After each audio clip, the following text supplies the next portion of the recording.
करूया खाली, थोडं त्याच्यावर आपण ताव मारूया. आता आपण किल्ला आपण अगदी खालपासून वरपर्यंत आपण बघत आहोत आणि बऱ्याच गोष्टी म्हणजे तुम्हाला मी दाखवल्या आणि सांगितलं. थोडंसं विषय असा आहे की किल्ल्याचा इतिहास सगळ्या गोष्टी म्हणजे जगातलं सगळं वेदापासून आणि वेदातूनच निघतं. कारण वेदांपेक्षा जुनं कुठेही वाङ्मय अख्ख्या जगात नाही. पूर्ण जगामध्ये वेदांपेक्षा पूर्वीचं जुनं कोणतंही वाङ्मय कुठे मिळत नाही आणि संपूर्ण विश्वाचं ज्ञान त्या वेदांमध्ये आहे. तुम्ही कुठलाही विषय घेतला तरी तुम्हाला ते वेदामध्ये सगळ्या गोष्टी मिळणार. किंवा कुठल्याही विषयाचा शास्त्र असो, इतिहास असो, गणित असो किंवा खगोल ज्ञान असो, त्याचे संदर्भ आणि त्याची सूत्र वेदांमध्ये आपल्याला मिळतात. तर त्याच्यामुळे तुम्हाला सगळ्यात पहिल्यांदा वेदांमध्ये तर विषय मिळतातच. पण वेदांच्याही पूर्वी काय होतं, हे गड किंवा या गुफा हे काय होतं, किंवा सह्याद्रीमध्ये माणसाची वस्ती कधीपासून सुरू झाली. कारण याला इतिहास हा जेवढं मागे मागे जाल ना तेवढं तुम्हाला ते सापडत जाईल. तर याला ऐतिहासिक देशामध्ये आपण काय म्हणतो की त्या काळामध्ये आता नवीन संशोधनानुसार लक्षात येतं की ती 8,500 वर्ष जुनी आहे सिंधू संस्कृती आणि तिला जोडून वेदकाळ येतो. आणि म्हणून सगळ्यात पहिल्यांदा सिंधू संस्कृती आपल्याला भौतिक पुरावे जे असतात ते मिळतात. म्हणजे शहरं मिळालीत आपल्याला सगळ्यांना माहिती आहे. म्हणजे ब्रॉन्झ धातू याच्या त्या मूर्त्या मिळालेल्या आहेत, शस्त्र मिळालेली आहेत तांब्याची वगैरे. त्याच्यामुळे धातुविद्या आपल्याला त्या काळापासून माहिती जरी असं कळता येतं. आता आपला विषय का असा आहे तर सिंधू संस्कृतीमध्ये हडप्पामध्ये किल्ला एक मिळालेला आहे. त्यामुळे किल्ला संस्कृती परत 5,500 वर्ष मागे जाते. त्याच्या पूर्वी सुद्धा माणसं जी राहत होती तर या भागामध्ये सुद्धा अश्मयुगीन शस्त्र हत्यारं किंवा त्या पद्धतीची त्यांची काही गोष्टी या ठिकाणी मिळालेल्या. तर आपल्या इथे जुन्नर माहिती आहे सगळ्यांना. जुन्नरच्या ठिकाणी कुकडी नदी आहे. त्या ठिकाणी कुकडेश्वराचं मंदिर सुद्धा आहे पुरातन कोरलेलं. तर त्या कुकडी नदीच्या किनाऱ्याला तिथे तिची उपनदी आहे, दुसरी आहे कुकडी नदीची, बोरी तिला म्हणतात. तर त्या बोरी नदीच्या किनाऱ्याला पुरातत्व खात्याने आपलं पुण्याला डेक्कन कॉलेज होतं, त्यांनी उत्खनन काही वर्षांपूर्वी त्या ठिकाणी केलं होतं. तर त्या ठिकाणी त्यांना राखेचे अवशेष मिळाले. सुरुवातीला राखेचा थर मिळाला आणि त्या राखेचा थर त्यांनी खोदल्याच्या नंतर त्याच्याही खाली त्यांना पुराण काळातली अश्मयुगीन मानवाची हत्यारं सुद्धा मिळाली, म्हणजे दगडापासून बनवलेली.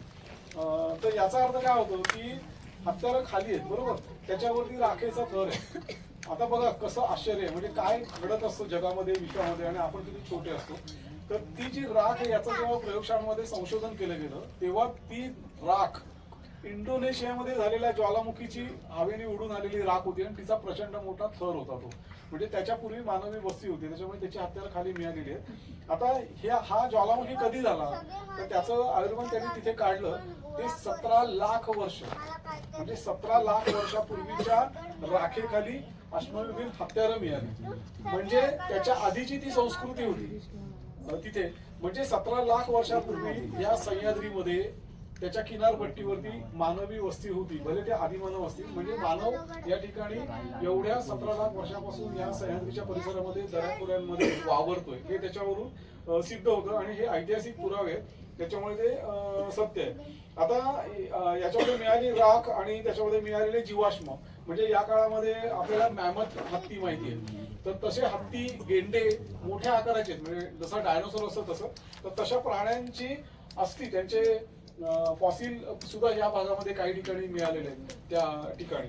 तर त्याच्यामुळे तुम्हाला काय होतं की प्राचीन म्हणजे अश्मयुगातली प्राचीन अश्म, त्याच्यानंतर आंतराश्म त्याच्या काळामधली अजून, आणि नवाश्म म्हणजे नवयुगातली, म्हणजे राखेच्या वरही काही नंतर आलेली संस्कृती आपल्याला बघायला मिळते. आणि याच्यावरून एक अंदाज करता येतो की 17 लाख वर्षापूर्वी मानवी वस्ती या ठिकाणी होती. आता याच काळामध्ये काही नैसर्गिक उलटापालटी होत होत्या. तर त्या काळात ज्या वाहणाऱ्या नद्या आहेत, जशी ही कुकडी आहे किंवा आणखी अन्य काही नद्या आहेत, जशी आता ही, तर त्यामुळे आपल्याला लक्षात येतं की 30,000 वर्षापूर्वीचे सुद्धा अवशेष मिळालेले आहेत. आणि साधारण 30,000 वर्षाखाली साधारण म्हणजे समुद्राची पातळी आहे, म्हणजे ह्या ज्या नद्या आहेत त्या उथळ वाहत होत्या, म्हणजे त्याची खोली फारशी नव्हती आणि त्याचवेळी समुद्राची पातळी खूप होती. आणि या नैसर्गिक उलटापालतीमध्ये समुद्राची जी पातळी आहे ती सुमारे 30 मीटर खाली गेली, म्हणजे समुद्र 30 मीटर मागे गेला. आणि त्याच्यातून काय झालं की या सह्याद्रीच्या पायथ्याला अपरांताची निर्मिती झाली. अपरांत म्हणजे अप किंवा आप म्हणजे पाणी, त्याचा अंत जिथे होतो म्हणजे समुद्र जिथे संपतो त्याला अपरांत म्हणजे कोकण भूमी आपली जी 750 किलोमीटरचा आपल्याला कोकण किनारा लावलेला आहे. तर हा 30,000 वर्षापूर्वी समुद्राची पातळी 40 मीटर 30 मीटर 40 मीटर खाली गेल्यामुळे अपरांताची निर्मिती झाली.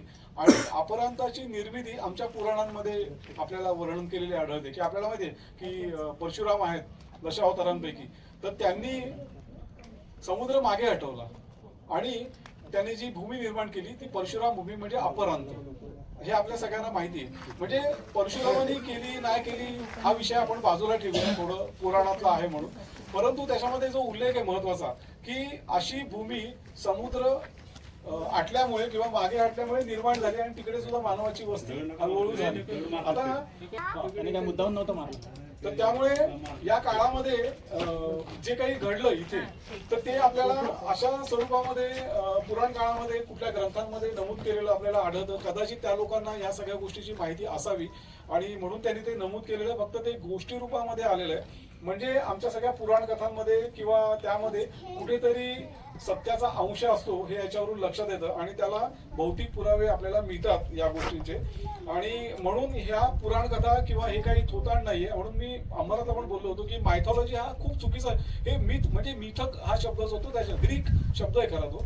मिथक म्हणजे रचलेली सत्य नसलेली असं. तर ही मिथकं नाही आहेत. सगळ्यात पहिली मिथकं ही वेगळी असतात, परंतु ही मिथकं नाही आहेत. याचा कुठेतरी याच्याशी संबंध आहे आपल्या इतिहासाशी. आणि म्हणून रामायण आणि महाभारत हे आमचा इतिहास आहे. ती केवळ काव्य नाही आहेत किंवा नुसती रचलेली नाही आहेत, तर त्याच्यामध्ये इतिहास आहे. पुराणांमध्ये अनेक राजवंशांच्या वंशावळी आल्या आणि त्या वंशावळीच्या मार्फत कुठे कुठे त्या वंशावळी होत्या. एक सिद्धेश्वर शास्त्री चित्राव यांचं प्राचीन भारतीय स्थलकोश नावाचं मोठा एक कोश आहे, डिक्शनरी एक. तर त्याच्यामध्ये ही जी पुरातन नावं गावांची शहरांची आणि आता त्यांची नावं काय आहेत आणि आता कुठे आहेत, अगदी रामायण महाभारतातली गावं म्हणजे जसं किष्किंधा वगैरे ज्या सांगितलेल्या, किष्किंधा म्हणजे आपल्या कौसुबाईच्या जवळचं खरं तर हे सगळं सह्याद्रीमध्ये आहे. सगळं पंपा सरोवर सुद्धा त्या ठिकाणी आहे. आपल्याला टाकेदला जटायू म्हणजे जटायूचं आणि रावणाचं युद्ध झालं ते टाकेद आहे, त्या ठिकाणी ती जागा आहे ती दाखवली जाते. काही तिथे पुरावशेष आहेत, पुरातत्व संशोधकांना तिथे काही गोष्टी मिळालेल्या आहेत. तर हे सगळं लक्षात घेतलं तर सह्याद्रीचं आयुष्य किती दीर्घ आहे, किती काळापासून त्याच्याकडे या घडामोडी होत राहिल्या आहेत आणि राजवटी आल्या आहेत. त्याच्यातनं समुद्रामध्ये परदेशी लोक म्हणजे अरब सान आणि या ठिकाणचे बरेच लोक बोटीने काही आपल्याकडे यायचे आणि व्यापारा करता ते यायचे. तर ते काय घेऊन यायचे, तर घोडे त्यांच्याकडे जे होते ते, सोनं आणि चांदी, कारण आपल्याकडे सोनं चांदी हे सगळं व्यापारी मार्गाने यायचे आणि आपण त्यांना मसाल्याचे पदार्थ, कापूस किंवा कापड अशा अनेक गोष्टी, हिरे, माणिक, पाचू हे सगळे मौल्यवान ते आपल्याकडे मिळतात सगळे.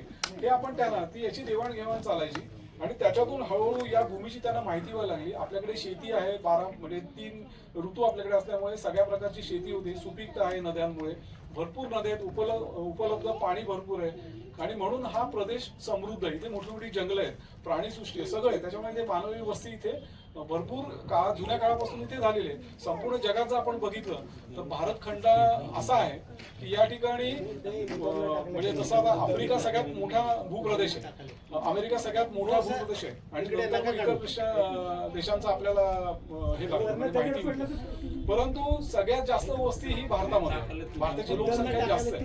याचं कारण असं आहे की या ठिकाणी असलेला भूभाग, तिथे उपलब्ध असलेलं पाणी, सुपीक जमीन आणि म्हणून पोषक वातावरण माणसाला जिवंत राहण्याकरता हे जास्त इथे. पण तिकडे मोठी मोठी वाळवंट आहेत, प्रचंड मोठी आणि जंगल आहेत, चिखल म्हणजे आपण त्याला दलदलीचा प्रदेश म्हणतो. इथे माणूस जगू शकत नाही आणि म्हणून जास्त वस्ती आणि जास्त मोठी संस्कृती भारतात निर्माण झालेली आहे. एवढं भारत भूमीचं महत्व म्हणून तिला देवभूमी म्हटलेलं आहे. तर हा झाला मागचा विषय. पण नंतरच्या काळामध्ये इथे आपल्याला सम्राट अशोक आणि या सगळ्यांचं माहिती आहे. तसं अशोकाच्या काळामध्ये म्हणजे पुढे ज्या गुफा कोरल्या गेल्या, तर व्यापार जो त्यावेळी चालत होता, तर समुद्र मार्गाने व्यापार हा यायचा. समुद्र मार्गाने कोकणात बंदरं होती त्यावेळी, चौल जुनं बंदर आहे, कल्याण आपलं फार जुनं बंदर आहे, अशी अनेक बंदरं होती. इथे हा माल उतरवला जायचा आणि तिथून हा माल देशावरती म्हणजे पुणे, जुन्नर आणि या ठिकाणी पुढे तो घेऊन गेला जायचा तो माल. तर अशा रीतीने हा व्यापार सुरू असायचा. हा माल नेण्या आणण्याकरता कोकणात उतरल्यानंतर या घाटमार्गाने हा माल वर यायचा आणि म्हणून त्याच्यावरती त्याला संरक्षण आणि इतर सगळ्या गोष्टी त्या व्यापारी त्यांचं म्हणजे मध्ये त्यांना विश्रांती घ्यायची, हमाल आहे त्यांच्या पाठीवरनं घोड्यांच्या बैलांच्या गाढवांच्या पाठीवर तो माल इकडे ने आण करायचा, म्हणजे दे वाण आणि घे वाण हा विषय थोडक्यात. आणि त्याच्यावरती हे चाललेलं. आपण नाणेघाटात गेलो तर त्या ठिकाणी रांजण आपल्याला बघायला मिळतो जकातीचा, म्हणजे जकातही होते कारण तुम्हाला संरक्षण देतोय म्हणून तुम्ही आम्हाला काही त्याच्या बदल्यात द्यायचंय, द्रव्य असेल धन त्याला जायचंय आणि तो माल तो जायचा. आणि हे देशी परदेशातले व्यापारी आणि आपल्याही वेगवेगळ्या भागातले व्यापारी हा व्यापार सुखाने करायचा.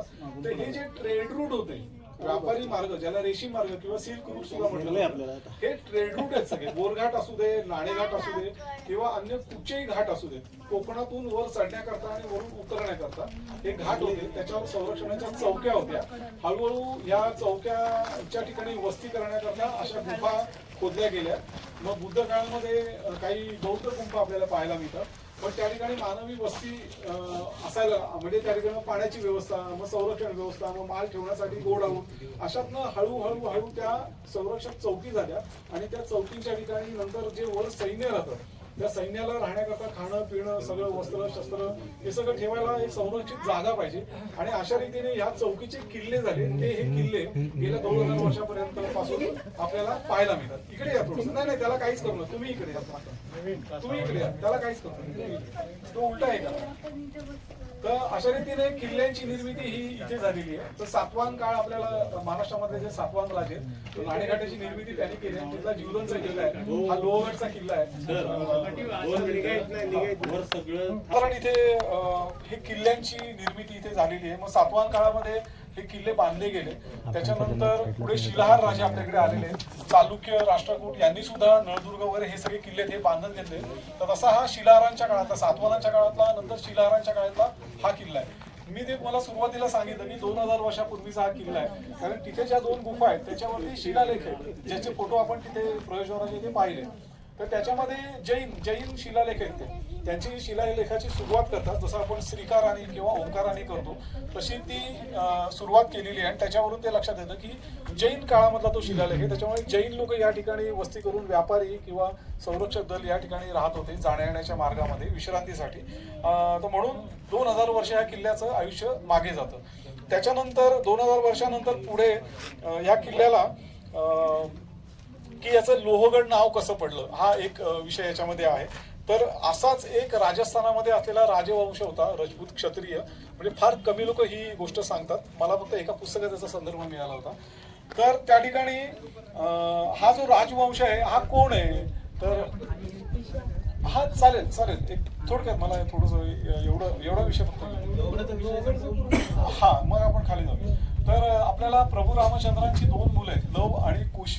म्हणजे कसा इतिहास मागे जातो आणि कसा जोडला जातो याच्याकरता. म्हणून महाभारत आमच्यासाठी इतिहास आहे, रावण आमच्यासाठी इतिहास आहे. ते केवळ धार्मिक ग्रंथ नाही, थोतांड किंवा मिथकथी नाही आहेत. तर त्याच्यामध्ये त्यांचे 2 आहेत. तर लवाचा जो वंश पुढे वाढला, त्यांच्यापासून जी घराणी निर्माण झाली, तर त्यांना लोहतामिया असं त्या वंशाला नाव पडलं.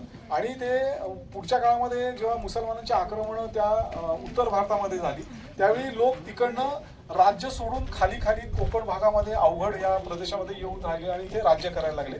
त्याच्यामध्ये या लोहतामिया वंशाचे लोक होते ते महाराष्ट्रात आले आणि हा लोहगड त्यांनी वसवला. म्हणजे गुफा असेल इथे पण एक त्यांचं ठाणं, त्यांची राजधानी, त्यांची वस्ती म्हणून त्यांनी इथे वस्ती केली. आणि या लोहतामिया वंशावरून याला लोहगड असं नाव पडलं. बाकी याचा तसा काही संबंध येत नाही. तर ते लोहतामिया लोक इथे राहत होते. नंतर त्यांना बडगुजर असं नाव पडलं. तर आपल्याकडे आजही या वंशाचे लोक आहेत ज्यांचे आडनाव बडगुजर आहेत. मी अंबरनाथच्या वेळेला सांगितलं होतं की शब्दामध्ये नावामध्ये इतिहास असतो.